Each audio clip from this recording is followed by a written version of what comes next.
Welcome to Moonbeaming, a podcast about magic, creativity, the tarot, lunar living, and more. I'm your host, Sarah Faith Gottesdiener, and I'm so happy you're here.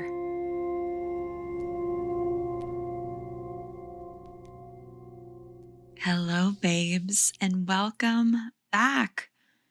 We're back. It's season 3. I could not be more overjoyed.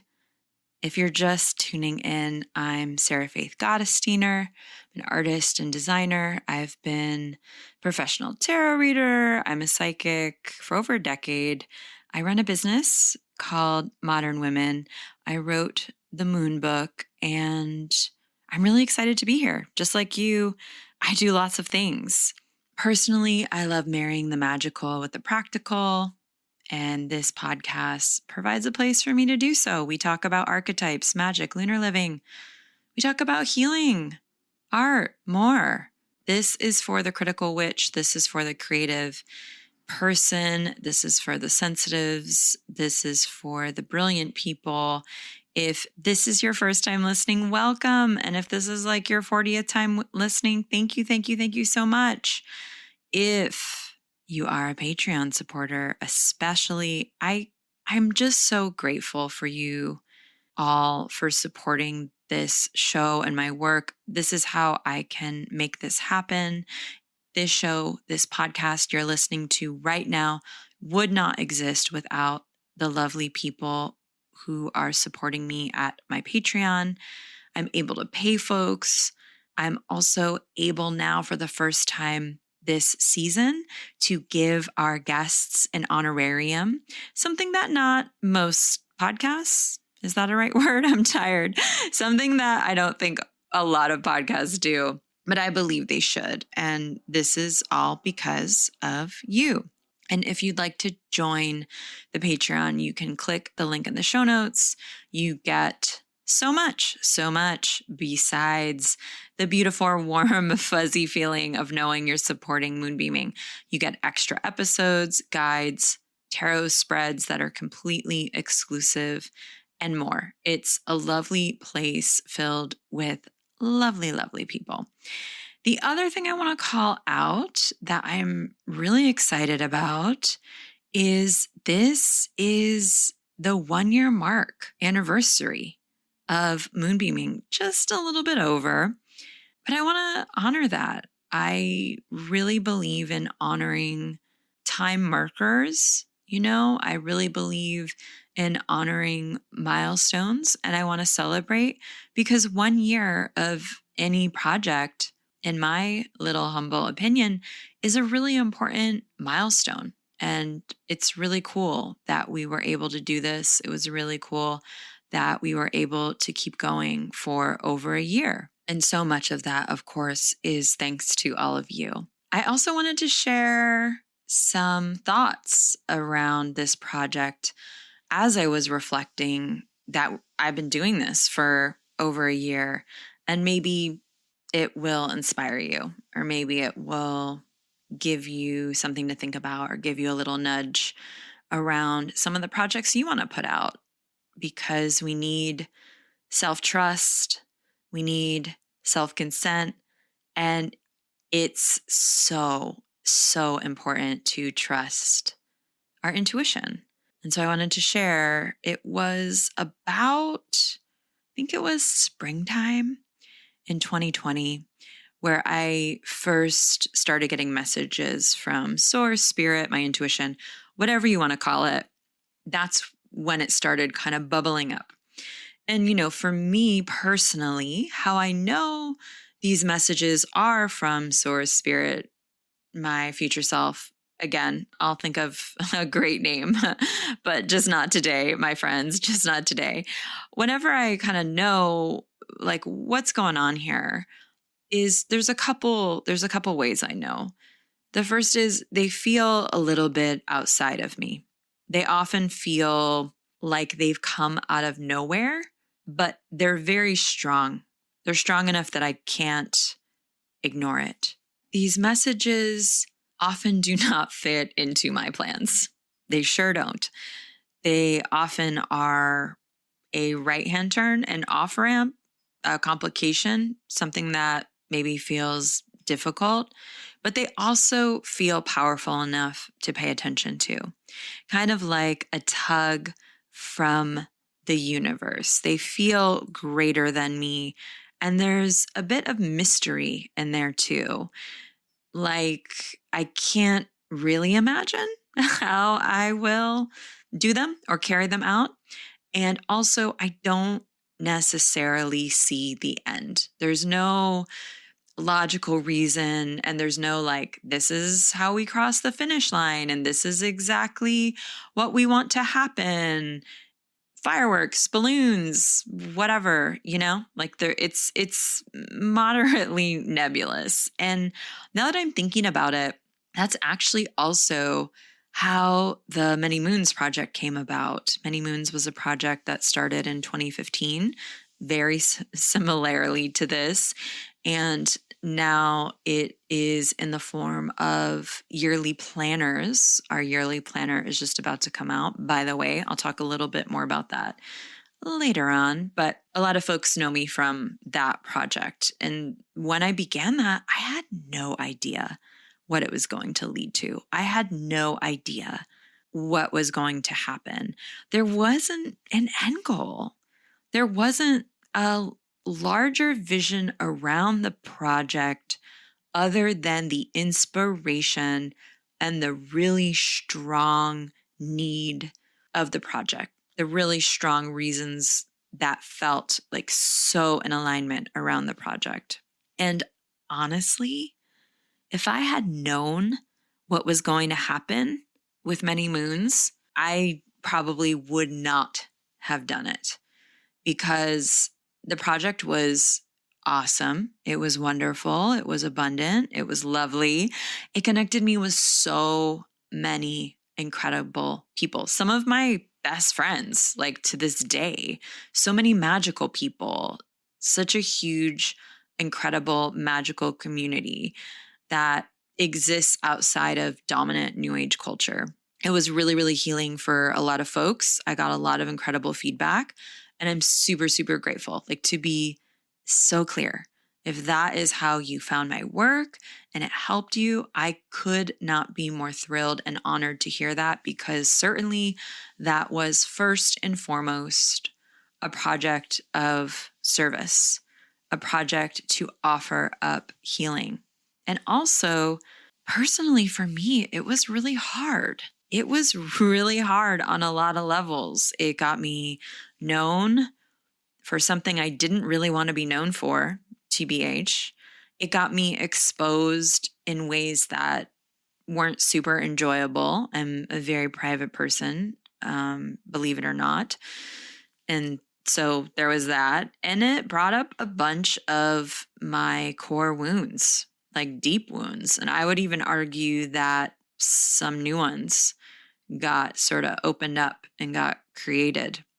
And, honestly, when I'm thinking about it, I suppose only large projects that are handed to you from spirit and that are something greater than you could imagine, they'll do that, because I think ultimately they're about transformation and they're about healing. And Many Moons for me personally, which was about, I don't know, like 2015 to 2018, it was very much a chariot from the Wheel of Fortune kind of time. Like, if I'm thinking about it in terms of tarot archetypes, because your intuition will very often ask you to pivot, and that's total chariot.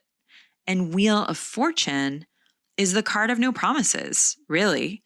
And it's a card about mastering change in the same way that the chariot is. Both of them are about this theme. I would argue much of the tarot is about that theme, becoming change, becoming an expert in change. But there are so many differences between the chariot and the Wheel of Fortune. The Wheel of Fortune helps us introduce a different perspective, while the chariot is a card about going beyond and truly practicing the power of will.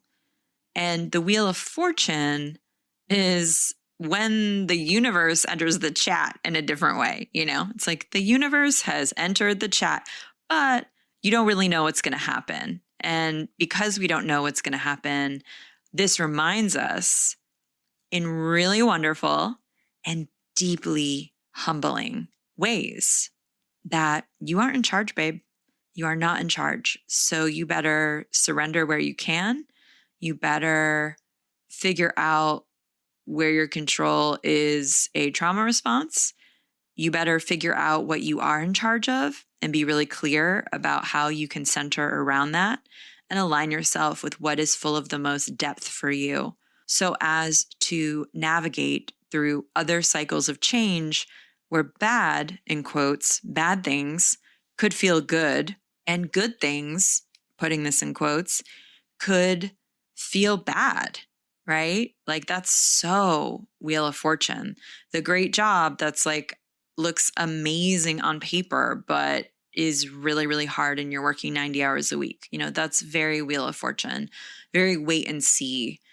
And wow, like what a teaching, right? And obviously I have so much more to say about intuition and creativity and how they intersect and living the cards in real time and the healing it brings out. But I'll go back to my podcast story. So I get this tug on my sleeve from the universe.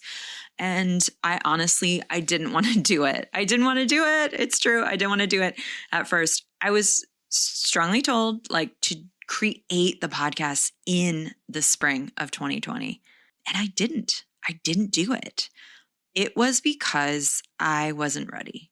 A previous similar project had really negatively impacted me. I had a lot of healing I had to do. I needed the healing to take the time that it needed to take, right? Because we all know that healing is on its own timeline and we all need the amount of time that it takes, right? And I just couldn't do it immediately. And so I was like, yeah, I just don't think so. Honestly, when intuition bubbles up like that and I get messages like that, it sort of seems like a cosmic joke. Like, really, universe, this is in alignment. This is what's going on. Have you ever felt like that? Like, has that ever happened to you? I was sort of giving the universe a side eye. I'm going to be honest. And so I didn't do it. And I think I want to call that out because I think that's a really important piece. We have to build trust with the self, That's also very Wheel of Fortune, honestly, because Wheel of Fortune reminds us that timelines are not fixed. In fact, very little is fixed. We can write on a piece of paper. I mean, maybe it would fill up a chapter, a phone book. I don't know, but there's very few things that are fixed. With timelines, we can speed them up and we can slow them down depending on where we are and what we want and need. How many times in your life have you opened one door and all you needed was that one door to open and everything changed? That job you got after a chance encounter with a friend of a friend, or that outdoor potluck you decided to go to at last minute because you got an invite and you were free and you ended up meeting a super cutie and dating them and they totally changed you and rocked your world, right? Like, we've all had moments where timelines sped up really quickly. And I also want to remind y'all listening that you can also slow timelines down if you need to. And that's what I did. I waited. I made some closures that I needed to. I waited for more healing to happen. I did a bunch of stuff in the meantime, and I waited until I felt more ready and when the signs felt clearer. A lot of those signs were external. Folks were asking me, are you going to do a podcast? People were telling me that they missed my podcasting. And a lot of signs were also internal. Having this feeling I still have stuff to share. I have a lot of things to talk about that I haven't spoken about, and I think they'll be useful. I think they'll be helpful to folks because honestly, I've never heard them spoken about anywhere. And that's another message. That's another teaching. What we have to share, that is unique to us. That is born out of our natural gifts, our very natural existence. These are usually healing messages. These are usually what we are here to share. So you can think about that in your own life. Like, I know sometimes our gifts can make us feel isolated and alone, especially when we don't see other people sharing in the way that we have to share, or making art in the way that we have to make art, or being a tarot reader in the way that we're a tarot reader. I know. Believe me, I know. But that is probably part of what you came here to do, what you came here to express. So like, remember that, And another thing that I want to share with all of you, the first couple times I recorded episodes of this podcast, I swear to Goddess, I was shaking. Like, no one was around. I was on my comfortable couch. I had at least 2 beverages. Everyone knows that I have to have at least 2 beverages anytime I'm doing something like this. I've got to have a hot, there's got to be a tea, maybe a matcha, there's got to be a cold, like some lemon water, and then maybe sometimes there's a fancy fun, like a kombucha or an Olipop or a tepache or something like that. That's like how I roll, right? So I've got all these beverages around me, got all these pillows around me, but I was shaking. Like, my editor can tell you I was like burping and I had to start over, and it was like a lot. To be clear, it wasn't like super debilitating, but it was outside of my comfort zone. And that's the last point I think I want to make about all of this. There's something to be said for a kind of exposure therapy that helps us to widen our windows of tolerance. And there's something to be said for collaborating with our intuition to help guide us into those growth edges. The messages from our intuition often are not comfortable. Like, your intuition does not care how many pillows you have on your couch or how many beverages you have around you. Truly, it does care. It does want what's best for you, and it wants your growth. And listening to our intuition often gets us to step just outside of our comfort zone. So here we are. We are a year later, 40 plus episodes. It's been the loveliest experience. It's been wonderful to connect with all of you. The conversations and the guests have been incredible. The feedback on the episodes have been really great. And I know for a fact I'll be doing this for probably 1 more year, if not longer.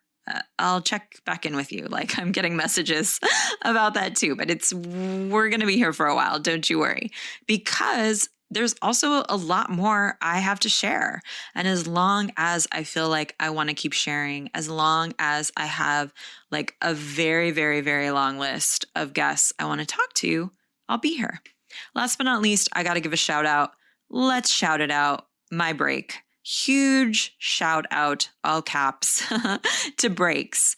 Taking breaks is essential. We got to practice it as much as we can around things that we can. And so, like, taking time away from the podcast so I could recharge, so I could hold space for the folks that signed up for Embodying Abundance, so I could get the Many Moons Planner, like, in the shape of amazingness, which is what it is, by the way. Like, it's really important. I couldn't do all of it at once. So if you're feeling compelled to take a break, schedule it in, because now I'm like super ready.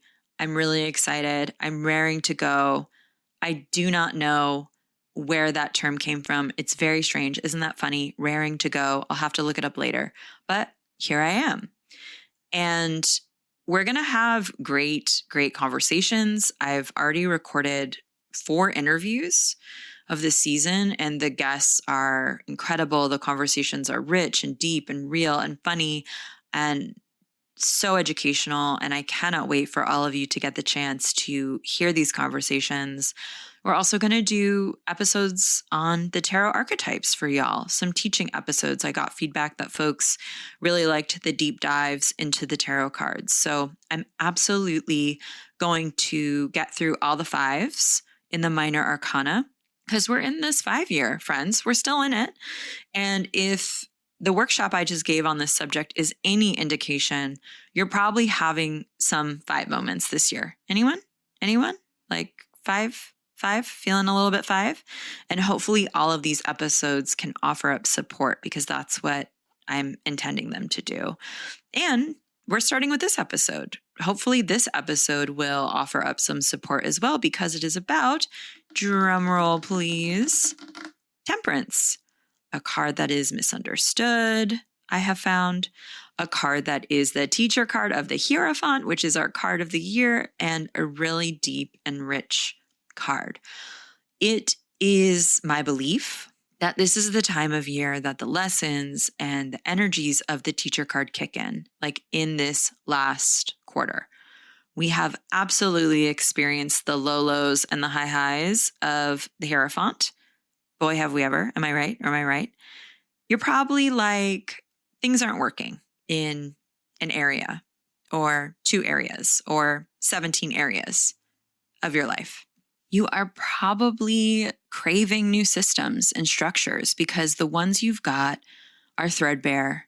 You're ready for the freedom that solid systems that are truly adapted to your needs can bring you, as well as you're a different person now. So the systems you created, the structures you created, the beliefs you had 3 years ago, 5 years ago, the ones that got you here, they were constructed for a different person who had a different perspective and different beliefs, right? You're probably like, oh yeah, these beliefs I've been clinging to, these behaviors, yeah, not the cutest. Let's try to implement some different ones. And you've probably by now begun and quit and begun a spiritual practice or several spiritual practices. The same goes for habits and patterns, things that you do in your life that create the larger patterns of your life. You're also probably waking up to your own authority over your own wisdom, trying to make sense of your purpose and trajectory, as well as ancestral stuff and collective stuff and how you fit into all of this. Like, does this sound a little familiar, my friends? And so here's the secret, my babes. I concept these seasons to fit in with themes of the year. Wild, yes, I know. Try to be helpful here. So if you haven't listened to the interviews or past episodes in season 2, I highly recommend 10 out of 10 because they are all designed to support you and bring you insights around what could be coming up for you this year and help you contextualize it. And all of this brings us to Temperance, which is a card that can really help us to make sense of all this Hierophant hard stuff. And like I said, as with so many of these archetypes, I have found that Temperance has been flattened to simply just mean moderation or balance. And that's just not really it. Why is this card so confusing? Why is there a card about abstinence or sobriety in the tarot? What does it say on that angel's robe anyway? Well, hold tight because we're going to get into some of this right now.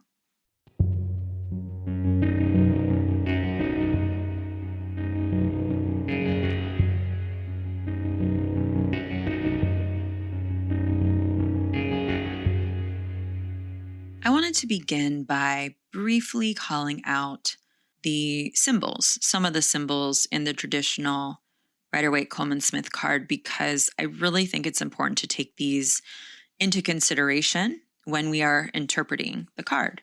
This is where we can see where religions of the globe, spiritual traditions across the globe, and the very carefully chosen imagery that give us more insight into an older Western magical occult tradition, which, no big deal, is closely linked to the history of the West, which includes Western astrology, Hermeticism, Gnosticism, and so on and so on and so forth. I am not saying you need to love these things at all.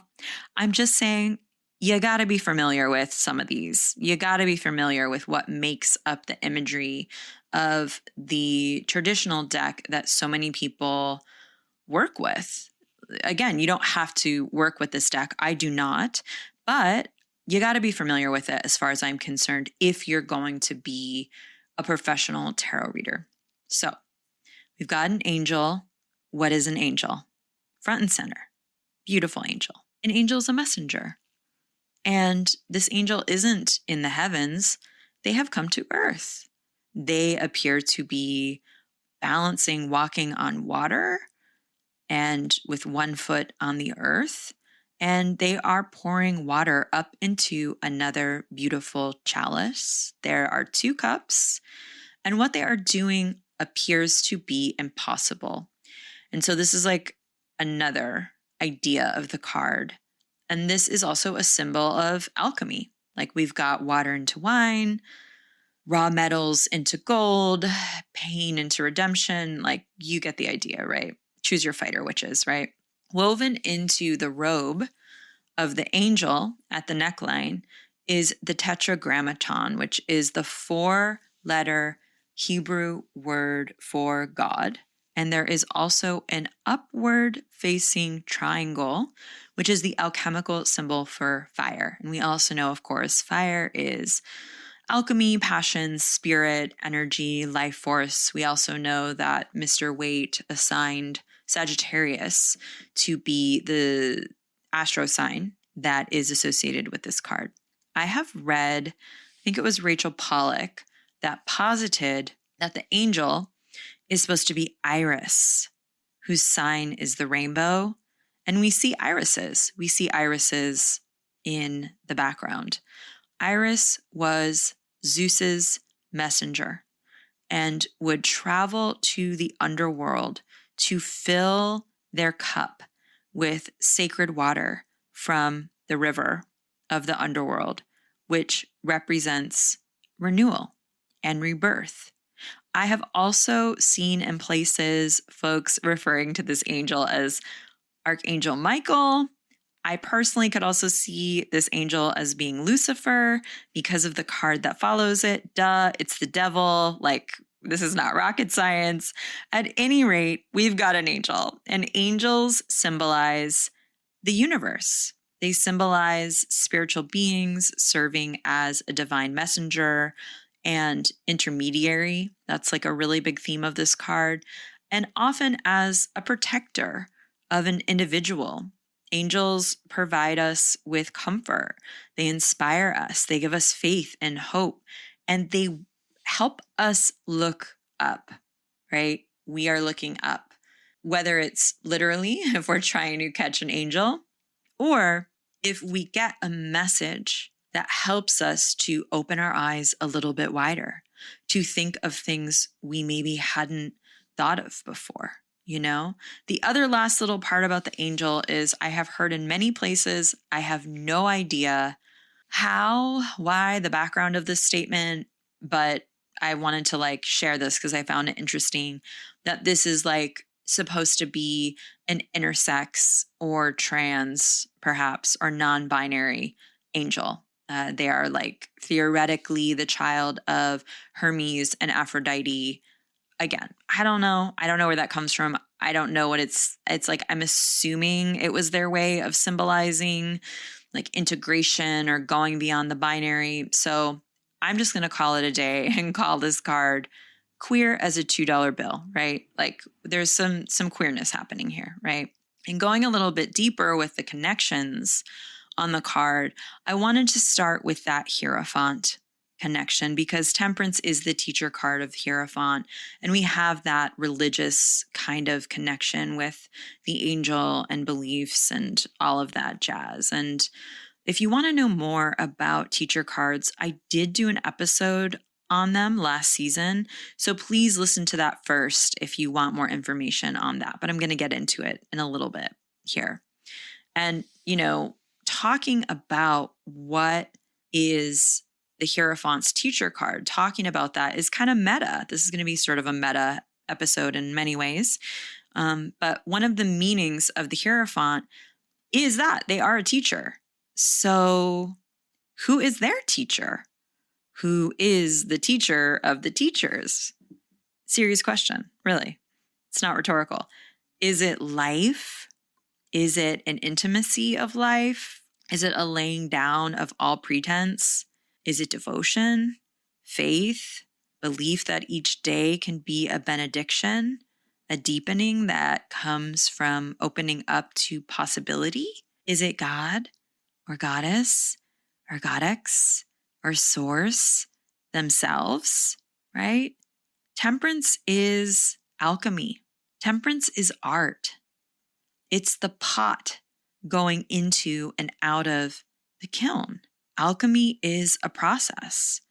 And so this archetype is about experiences that change us, that offer up moments for us to step into our soul's purpose, like either totally transcendent experiences that come from within, or experiences that come from the outside and that initiate us. Encountering an angel or a moment of wonder is a heightened experience. And the Hierophant is the vessel that catches and codifies that experience into form and into wisdom. Temperance is also the liminal. Some readers refer to this as the bardo or the afterlife. And the Hierophant is grounded, is really involved with the body and how rituals that involve all the senses of the body create magic and create traditions that we can lean upon for years and or like millennia to come. So we can see the interplay between these two cards and how they can help us through some Hierophant moments, right? Like if Temperance is the burning bush, then the Hierophant is the story of the burning bush in the Bible. Like, right? Like that's one relationship. Temperance helps the Hierophant stay more fluid and introduce more elements and combinations into their teachings and their practices. And as we are shaped by intense experiences and processes, so we are alchemized, and then we gain more wisdom for ourselves and also for the people in our lives or the greater world, right? And that's very Hierophant. Think about any artist or writer. Their inspiration, a lot of the time, comes from their life, from the everyday, sure, from the pain, from hardships, from the unbelievable, from what they have learned about metabolizing that hardship, that pain, describing that unbelievableness. And that's what creates the work of art, the memoir, the painting. They're channeling. They are the Hierophant, and the energy and the emotion they are channeling is temperance. That's why, in my humble opinion, many of the most successful artists out there are the ones that make you feel. You know, I think of that Maya Angelou quote that says, I'm paraphrasing here, you'll forget what someone has said, you'll forget what they did, but you'll never forget how someone made you feel. I think that's really real. Maybe I'm just speaking out of line as a tropical Cancer sun. Maybe that's a little too real for some of us, but, moving right along. The raw material, right? The process of sitting with and sifting with and turning that water into wine, that's temperance. And the format, the medium, the tangible book or movie or workshop or telling of a story at a potluck, that's the Hierophant. And I think about so many teachers, and I think about what they are teaching. It is usually, not always, but usually something they are teaching because they needed to learn it. Sure, they needed to learn it literally and they were good at it, like a skill or a theory.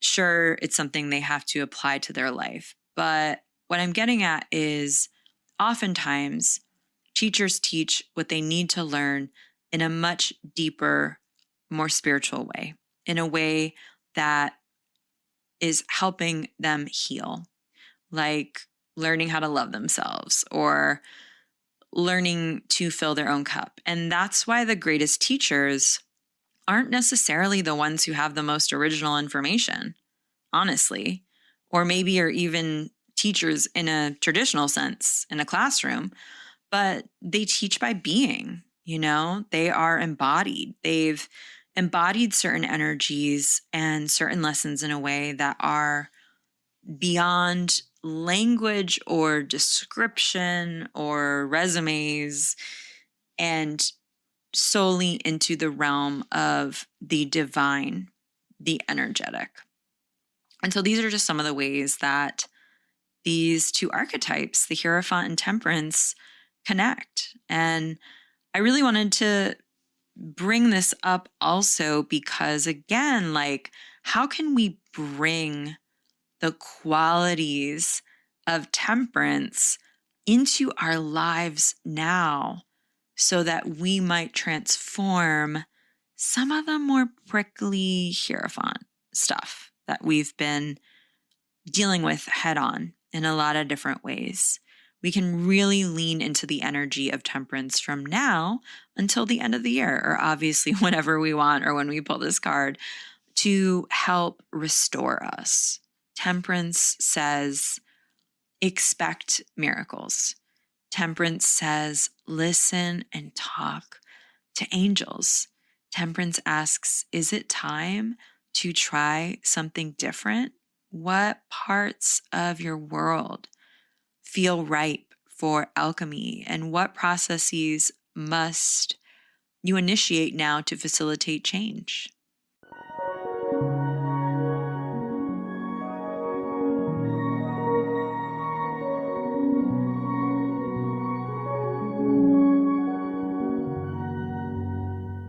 I wanted to bring up the concept of the bardo with temperance because temperance comes after the death card. The bardo is the space between worlds. It is this place of liminality, but it's a different liminality than the hanged one because I believe in this space we have a bit more agency if we choose to confront ourselves and our beliefs honestly. And of course, I think of that Cher song, Do You Believe in Life After Love? What do you believe in? After we've suffered great loss, how do we keep going? What do we need? Do we need faith, rest, radical acceptance, connection? Do we need hope? What do you need to navigate those moments of loss, transition, and uncertainty? What do we want to believe? How will that help us transition? These are all temperance questions. And of course, these are all questions for these times. I think of this Joanna Macy quote from an article I'll link to in the show notes. It's called Entering the Bardo. And she writes, we are in a space without a map, with the likelihood of economic collapse and climate catastrophe looming. It feels like we are on shifting ground, where old habits and old scenarios no longer apply. In Tibetan Buddhism, such a space or gap between known worlds is called a bardo. It is frightening. It is also a place of potential transformation. And I also wanted to share a quote from Pema Chodron in a writing I found also about the bardo, where she says, the bardo teachings are really about recognizing the value of giving up the game, which we play without even giving it a second thought. And I thought more about this idea of giving up the game as being about the process of detaching from the parts of us that are false, meaning simply that they no longer feel true or honest. Not that they are bad, not that they are wrong, just that they're no longer accurate to who we are now. And when we do this, this helps us to reincarnate. There is life after death. There is life after love. The thing is, you have been in a temperance time period so many times before. When you've encountered magic or made magic and it shapes you and inspires you. When you decide to choose who you are becoming next and you take the steps to embody that more deeply. When you've shifted a pattern or stepped into a new role at work or become a parent or moved or taken up a hobby or gone through a really hard breakup, all of these can be temperance processes. And these processes all prepare us for the third line of the tarot that Rachel Pollack teaches us, those 3 lines of the tarot. And the third line is the devil through the world, or the state of wholeness. You know, we observe whispers of it in the Chariot, which is the last card in the first line of the tarot. And we see it also in Temperance, which is the last card in the second line of the tarot. And what these archetypes all have in common is their ability to be flexible through transition, their ability to still be in flow and also contained, like at once in movement and focused, aligned with their orbits and aware of the greater ones, of larger timelines and trajectories. And what some of the lessons in all of these archetypes are also about is finding balance or integration through contradictions or through things that seem opposite, but maybe are not. Because we know ultimately we are shaped by both and the internal and external, that which happens to us from outside and that which we initiate, that comes from inside. And our fate can be determined in part by how we respond to what is happening in our lives, as well as what we decide to bring forth or where we decided to go. Once we reach those stations that begin with the Chariot, carry forth in Temperance, and then end, and then also begin again in the world, we've really arrived at some place of integration where we've transcended our fears, we've made our unconscious conscious, we've perhaps totally or somewhat detached from our conditioning and healed a lot of trauma. And we are able to be as self-actualized as we can possibly be. There's no difference between inner and outer. There are no challenges we aren't able to navigate through. There is a connectedness between thought and action, between self-regard and regard of the whole. What all these archetypes also have in common is that of preparation.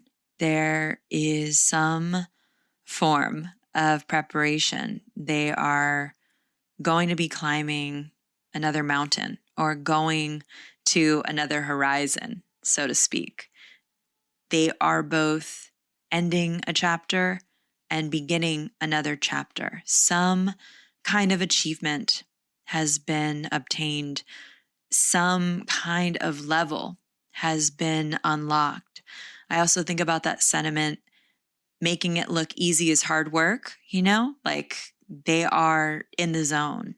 Intemperance is such an important stage in the major arcana because it shows us what could happen when we shape change as much as we allow change to shape us.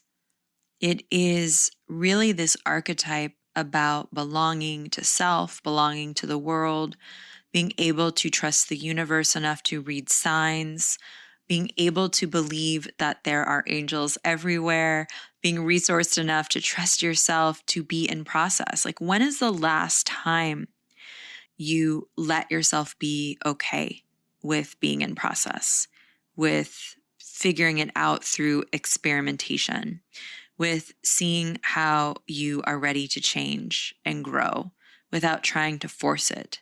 That is temperance right there. I planned what I wanted to touch upon today to sort of try to encompass the energy of the Temperance card, which is essentially about different combinations, how we figure that out, what we do with them, how we use different energies to alchemize. How do we work with what we have, with what is around us, as well as our visions, what is infinite, to create something greater than us?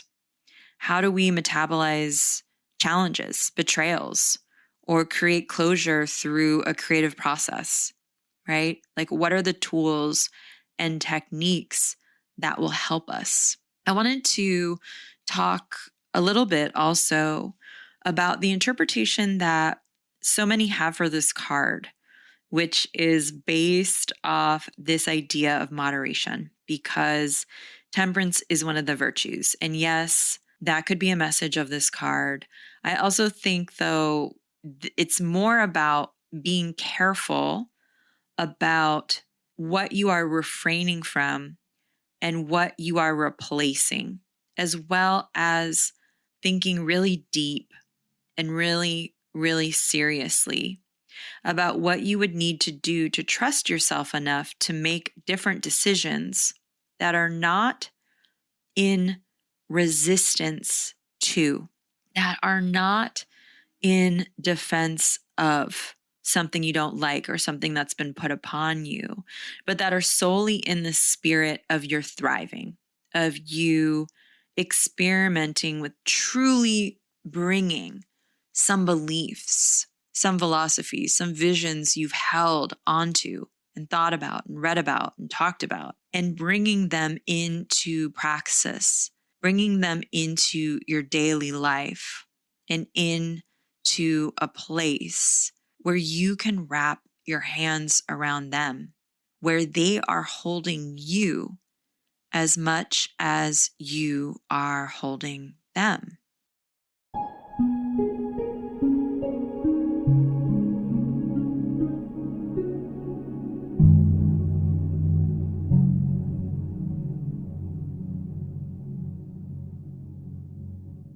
All right, so what could this card mean in your life a little bit more practically? Like, how would you apply it? What do you do? What's going on when you pull this card, when it keeps coming up? Remember when I talked about my own process with this podcast, listening to the signs, being in process with healing, being changed early on in the episode? I know it was a million years ago, but surely you remember. These internal and external signs I was paying attention to, and like my process around all of it, very, very much a temperance moment. Very, very, very temperance. Temperance can be as much about the types of signs you're receiving around that cosmic tug. Well, I should probably rebrand that. That sounds like something really dirty that you'd find on an app, but probably not. I don't know. Don't Google it. But, the kinds of signs you're receiving from the universe around something that could feel hard or uncomfortable, something that might even feel impossible to you, like the angel pouring the water upwards between the two cups while balancing in a very impossible looking position. So when this card comes up for you, and if it makes sense, try to focus on what you do want rather than resisting what you do not. Temperance reminds us that a part of destruction is creation. It comes after death and before the devil in the tower. It's this very intense pocket in the major arcana. And temperance is the part of the pocket portal that helps us feel resourced enough to open those more intense portals. Temperance wants us to figure out how to create. That is a really, really big theme of this card, with it being the art card of the deck. It is a part of a grieving process, like when you finally become filled with gratitude for understanding that the grief has taught you what is most important, or after you've gone through one rough patch after another, you are now finally stepping out into the light at the end of the tunnel, and you're closing your eyes and you feel the sun on you, and you are just feeling like you can begin again. Could it mean be more moderate? Maybe. I don't know. Sure. I also think it could mean finally using the spiritual wisdom as well as the practical wisdom you've learned thus far to make different choices. It could totally mean a time period of going with the flow, of examining what some of the gifts you possess and if it's time for you to share them or to focus more seriously on them in some way, shape, or form. It could mean that it's time to combine a practice with another one, like combine one dream you have that maybe you compartmentalized with another one. Maybe stop compartmentalizing aspects of yourself so that you can step forward in different ways.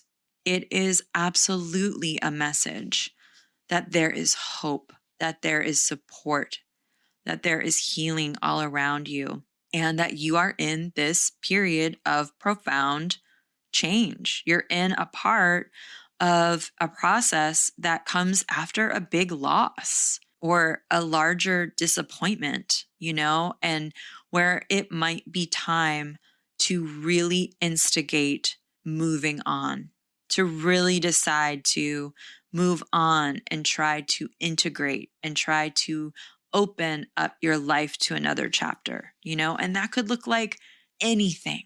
It could look like a poem a day. It could look like signing up for therapy or getting sober or adopting a rescue dog. It is a process we decide to undergo that facilitates getting more resourced, being able to prepare ourselves so that we can face our unconscious self or our greater conditionings and attachments, and where we've been ignoring or withholding our desires and magic and the devil, which then adds to the much greater clearing of the tower. So you can think about that as well. Where do you need to prepare? Where do you need to find closure? Where do you need to turn the page? And what would that look like?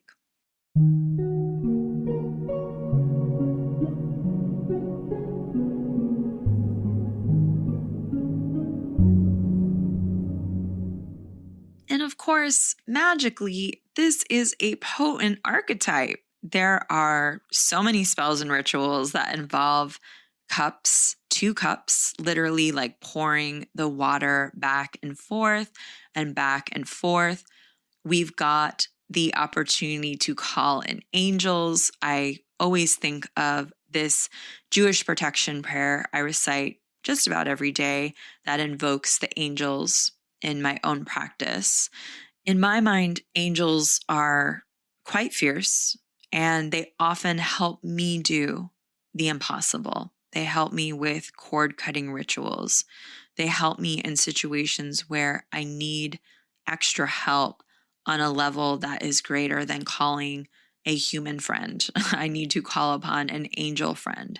They are equipped for that. So you might want to ask yourself when this card comes up, who or what are the angels in your life? What would a fierce and soft support look like for you? There is so much I haven't gotten into this card. We didn't talk about reversals. We didn't talk about the shadow. I might do a very tiny mini episode on this for my Patreon supporters sometime in November, because, friends, this isn't an easy card to wrap our minds around. Like, I don't think it is. So if you're sort of like, I don't really know, I'm not really sure, I totally get it. I got you. I totally get it. But hopefully this has helped you demystify the archetype a bit. I want to leave you with a temperance sentiment, which is something that I often tell the folks who take my longer workshops. And that is, if nothing changes, nothing changes. In order to get something you have never had, it means you have to do something you've never done. If you want to facilitate particular experiences you haven't enjoyed before, you've got to think about changing your behavior. You've got to think about being open. You've got to think about what feels impossible. And so for some of us, looking at the rest of this year, we might be ready to start implementing different systems, different practices, and experiment more so that we can create some change and see what happens. Our Temperance teacher card energy could be doing some energetic, like chiropractic work on us. So maybe we're not overextending ourselves as much. Maybe that's the impossible feeling thing. Maybe it feels impossible to rest or to be vulnerable with someone we love about what we need, or to not feel responsible for other people's emotions.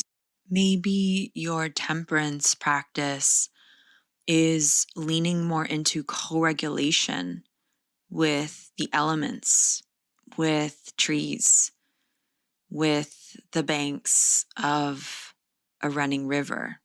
Maybe that's how you call in support, like the angel in the card, by opening up to the elements around you that can help you sink into more belonging. Another temperance card moment or practice could be directly talking to God, source, spirit, goddess, the universe, your deities, your ancestors, goddess, seeing what comes up, seeing what magical techniques and spiritual practices you're ready to commit to for a period of time so that you become tempered.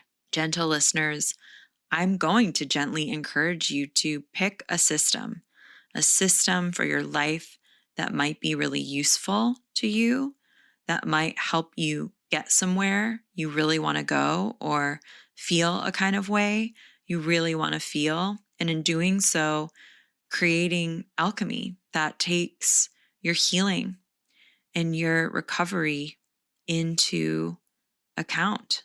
So these are just some ideas. That's what I've got this week. Sometime next week, we will draw a winner for the giveaway. So if you would like to be put into the cauldron to win a 25-minute reading with me, you can leave a 5-star review now in order to be entered into that. Like I said, the other big news around these parts is our incredible spell book, our incredible planner, our incredible grimoire, our portable spell, the Many Moons 2022 Lunar Planner will begin shipping in November, in the beginning of November. So if you've thought about ordering it, if you're ready to explore it, I suggest you do so right about meow. So, okay, loves, until next time, bye for now. Talk soon.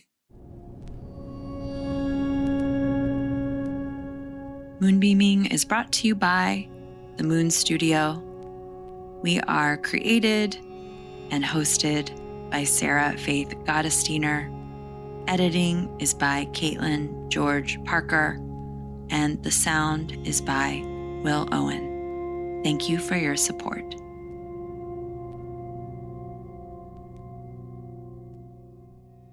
Witches in the autumn leaves, collecting things for John.